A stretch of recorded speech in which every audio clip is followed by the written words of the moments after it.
On June 8th, 1977, Kanye Omari West was born in Atlanta, Georgia. He was born into a middle-class lifestyle, with his father Ray West being one of the first black photojournalists at the Atlanta Journalist-Constitution, and his mother, Dr. Donda West, being a professor in English. Donda and Ray West ended up getting a divorce, with Kanye moving away to Chicago with his mother. Kanye attended Polaris High School for the majority of his childhood, before being brought to Nanjing, China at the age of 10. Despite not being able to recall most of it now, Kanye quickly picked up the Chinese vernacular, as well as getting mostly A's and B's in all of his tests. From a young age, Kanye was always involved in the more artful aspects in life, showing an avid interest in things like poetry, drawing, and creating music. Kanye mainly focused on this poetry and music side of things though, composing beats for other artists and creating raps from the 7th grade onwards. One of these raps was called Green Eggs and Ham, based on the well-known Dr. Seuss story, and Kanye managed to persuade his mother to buy him some studio time in order to record the track. Although the studio was a dingy basement with a microphone loosely hanging from the ceiling, Kanye's mother still supported him and bought him some studio time. It wasn't long after this where Kanye ended up associating with DJ and hip-hop producer No ID, resulting in Kanye essentially becoming a student to him, learning things like how to sample tracks on a beat and how to appropriately mix and master a track, all from No ID. Kanye ended up graduating from high school and was offered the chance to attend Chicago's Academy of Art. He accepted this offer, however, after only a short amount of time, Kanye decided to instead transfer to Chicago State University to pursue English classes. With the huge amount of schoolwork that was starting to pile up,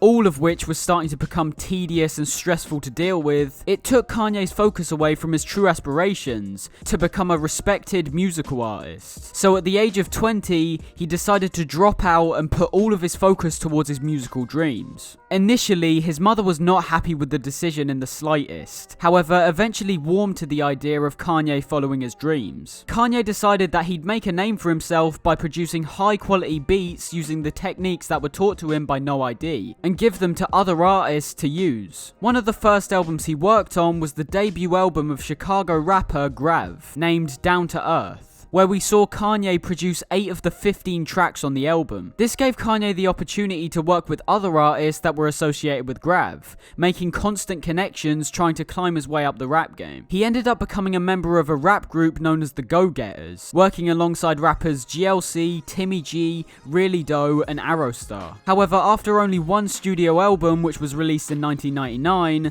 the rap group was swiftly disbanded. During most of the late 90s, Kanye's main focus was still on producing, working on Foxy Brown's China Doll, Harlem World's The Movement, and D-Dot's Tell 'Em Why You Mad. But despite all this, Kanye was still relatively unknown in the commercial sense and in the music industry. It wasn't until the year 2000 that music label Rockefeller Records recognized Kanye's natural musical talent and picked him up to start producing records for their artists. It was during this time where Kanye finally got to work with his longtime musical hero, Jay-Z.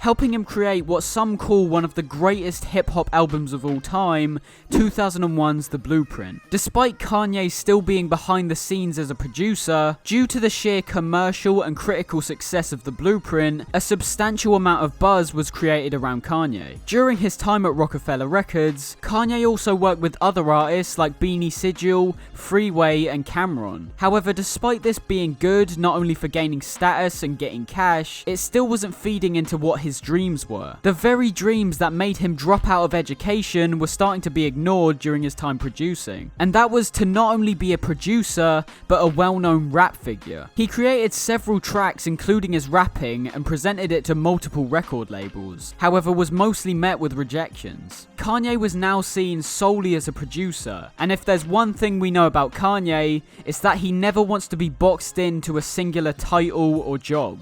It wasn't until Rockefeller head Damon Fame and Dash had a meeting with Kanye that Kanye finally was given the opportunity to be signed to a record label and release a studio album. Even with this situation though, it was done reluctantly, as Dash feared that Kanye would leave Rockefeller and start producing for another label if he was denied the opportunity. It was on October 23rd, 2002, whilst driving home one night from a California studio, where Kanye fell asleep at the wheel, resulting in a head-on crash with another vehicle. The accident was life-threatening for both drivers, leaving Kanye with a shattered jaw which had to be wired shut, and the other driver with both of his legs broken. Despite this accident being detrimental for Kanye, leaving the possibility open for him to not even be able to rap again, it also gave him the inspiration to write and compose the song Through the Wire, which he recorded at Record Planet Studios with his jaw still wired shut. It's this song that finally managed to kick off the ambition and creativity for Kanye's debut studio album 2004's The College Dropout, which we'll talk about in the next part of this Guide to Kanye West series. If you enjoyed the video, a like, share and subscribe will be much appreciated, and I'll see you guys in the next one. Peace.